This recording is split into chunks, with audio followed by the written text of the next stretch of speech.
الله ربي والإسلام ديني ومحمدا رسول الله. Assalamualaikum warahmatullahi wabarakatuh. Sahabat beriman, Al-Quran turun jauh sebelum penelitian-penelitian ilmiah dan canggih hadir. Namun, penelitian-penelitian yang telah dibuktikan secara ilmiah dan dilakukan oleh seorang ilmuwan ternyata lebih dahulu ditulis dalam Al-Quran. Bagaimana mungkin? Ya, tentu saja karena Al-Quran mengandung kebenaran. Sejumlah ilmuwan heran ketika mendapati penelitiannya telah ada dan dijelaskan dalam Al-Quran. Nah, fenomena apa sajakah yang telah dibuktikan kebenarannya secara ilmiah dan sebelumnya telah dijelaskan dalam Al-Quran? Ini dia ulasannya. Namun sebelum lanjut, jangan lupa klik tombol subscribe, like, dan lonceng notifikasi untuk mendukung channel ini agar terus menyiarkan syiar Islam. Fenomena bertemunya dua lautan. Ada pertemuan dua lautan antara Samudra Atlantik dan Mediterania. Namun, kedua aliran air dari keduanya tidak bercampur satu sama lain. Jacques Cousteau merupakan seorang oceanographer yang berkebangsaan Prancis, menemukan pertemuan dua lautan tersebut. Menurut oceanographer itu, fenomena ini seperti ada di dinding yang membatasi kedua aliran ini, sehingga tidak bercampur. Seorang Muslim pun memaparkan kepada Cousteau bahwa fenomena ini sudah dijelaskan dalam Al-Quran. Dia membiarkan dua lautan mengalir yang keduanya kemudian bertemu. Antara keduanya ada batas yang tidak dilampaui masing-masing. Quran Surat Ar-Rahman ayat 19-20. Fenomena ini pun juga ada dalam surah lain. Dan dialah yang membiarkan dua lautan mengalir berdampingan. Yang ini tawar dan segar, dan yang lain sangat asin lagi pahit. Dan dia jadikan di antara keduanya dinding dan batas yang tidak tembus. Quran Surat Al-Furqan ayat 53. Masya Allah, Maha benar Allah dengan segala firman-Nya. Api di dasar laut. Api di dasar laut ini ditemukan oleh ahli geologi Rusia, yaitu Anatoly Bogdanovic dan Yuri Bogdanov, dan ilmuwan yang berasal dari Amerika Serikat, Ronald Klein. Mereka menemukannya ketika meneliti mengenai kerak bumi dan patahannya di dasar laut, di lepas pantai Miami. Fenomena ini seperti lava yang cair, yang mengalir dan disertai abu vulkanik, seperti gunung berapi di daratan, yang memiliki suhu sampai 231 derajat Celcius. Tentu ini suhu yang sangat panas. Tapi tahukah kamu bahwa suhu ini tidak cukup untuk memanaskan semua air yang ada di atasnya? Begitu juga dengan semua air yang berada di atasnya tidak mampu memadamkan api panas tersebut, yang sangat luar biasa. Kejadian ini sebenarnya telah ditulis dalam Al-Quran. Demi Bukit Sinai dan kitab yang tertulis dalam lembaran yang terbuka, dan demi Baitul Makmur atau Ka'bah, dan demi langit yang ditinggikan, dan demi laut yang di dasarnya ada api. Quran Surat At-Tur ayat 1-6. Penciptaan berpasang-pasangan. Seorang ilmuwan asal Inggris bernama Paul Dirac mengungkapkan hasil penelitiannya bahwa materi diciptakan secara berpasang-pasangan. Penemuan tersebut dinamai dengan parit. Penemuan ini menyebutkan bahwa seluruh benda yang ada di alam semesta ini, bahkan sampai partikel kecil, juga memiliki pasangan. Berkat penemuan ini, pada tahun 1933, ia mendapat Nobel di bidang fisika. Penciptaan sesuatu secara berpasang-pasangan telah dijelaskan dalam Al-Quran sebelum penelitian ini dilakukan. Hal itu sesuai dengan firman Allah Subhanahu wa Ta'ala. Dan segala sesuatu kami ciptakan berpasang-pasangan, supaya kamu mengingat kebesaran Allah Quran Surat Az-Zariyat ayat 49. Kandungan ayat ini mengungkapkan bahwa yang berpasang-pasangan bukanlah manusia saja, tetapi juga seluruh makhluk hewan. Ada yang jantan dan ada yang betina. Bahkan sampai tumbuhan pun ada pasangannya. Ada jantan dan betina layaknya hewan. Hal ini telah diungkapkan oleh ilmuwan botani modern.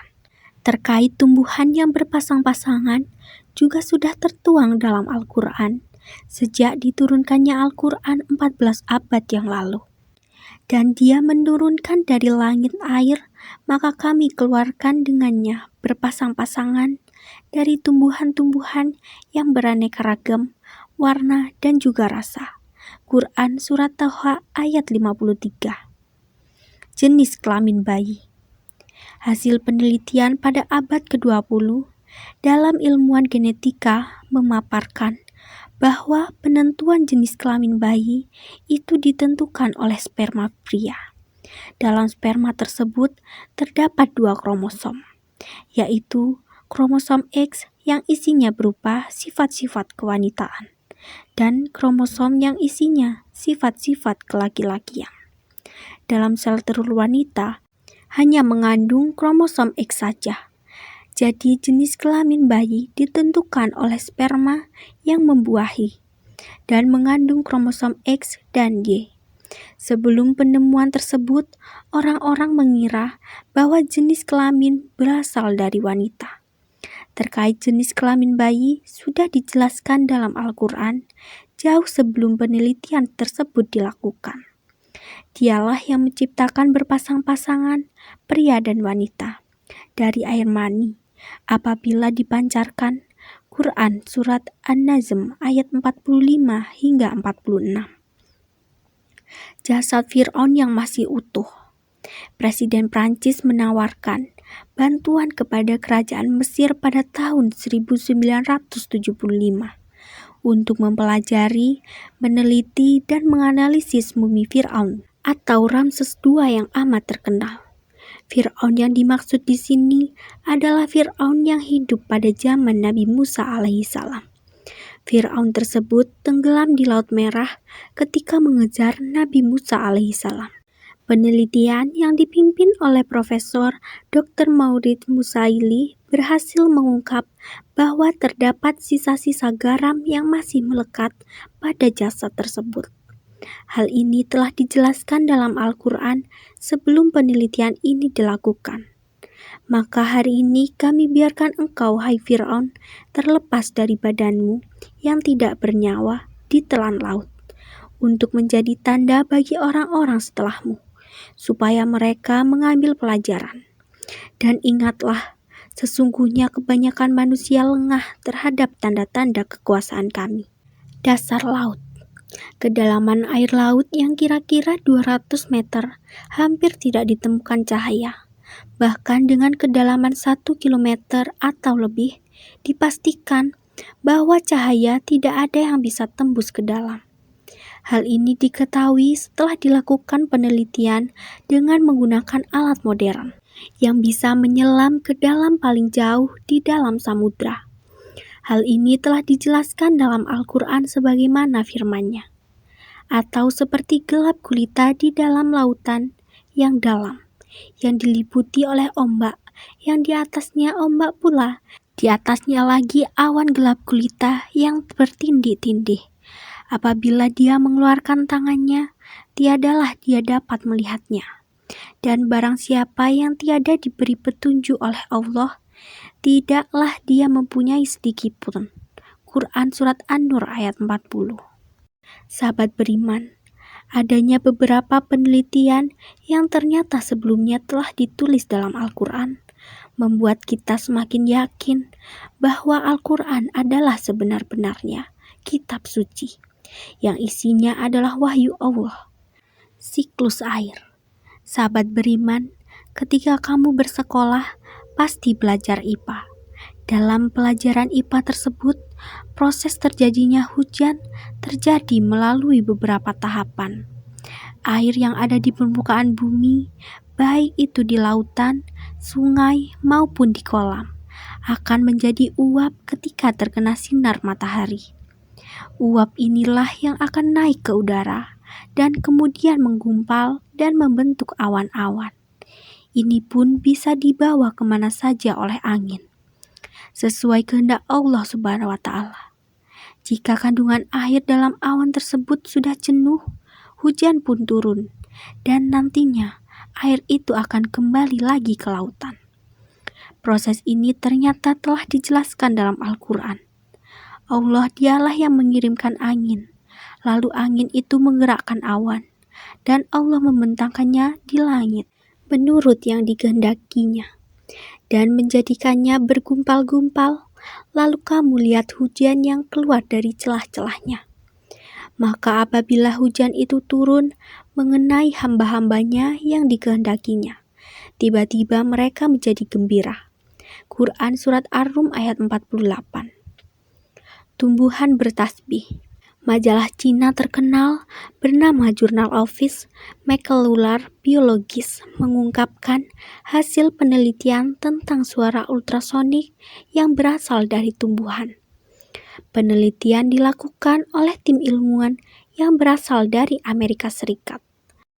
Penelitian yang dipimpin oleh Profesor William Fromm ini merekam dan menyimpan suara ultrasonik yang berasal dari tumbuhan. Kemudian diubah menjadi gelombang elektrik optik yang bisa ditampilkan ke layar monitor dalam bentuk rangkaian garis. Ternyata garis-garis tersebut membentuk lafaz Allah, yang di belakang diketahui bahwa itu adalah kalimat tasbih. Fenomena ini ternyata telah dijelaskan dalam Al-Quran, dan tak ada satupun melainkan bertasbih dengan memujinya. Tetapi kamu sekalian tidak mengerti tasbih mereka. Sesungguhnya Dia adalah Maha Penyantun, lagi Maha Pengampun. Quran Surat Al-Isra ayat 44. Ciri khas setiap manusia adalah sidik jari. Salah satu bagian tubuh manusia yang bisa digunakan untuk dijadikan sebagai acuan identifikasi adalah sidik jari. Karena sidik jari manusia adalah ciri khas setiap orang. Bahkan sidik jari menjadi metode yang digunakan dalam penyelidikan. Rupanya hal tersebut dijelaskan dalam sebuah buku berjudul Miracle of Al-Quran dan As-Sunnah. Setelah penelitian tentang sidik jari pada 1880 yang dilakukan oleh Sir Francisco dilansir dari Occasion.com. Hal inilah yang menjadi salah satu alasan polisi menggunakan sidik jari dalam mengidentifikasi pelaku kejahatan. Jari orang yang satu dengan yang lain tentunya berbeda, sehingga menjadi alasan untuk digunakan mengenali pelaku tindak kejahatan. Perihal sidik jari telah dijelaskan dalam Al-Quran. Apakah manusia mengira bahwa kami tidak akan mengumpulkan kembali tulang belulangnya? Bahkan kami mampu menyusun kembali jari jemarinya dengan sempurna. Quran Surat Al-Qiyamah ayat 3 hingga 4.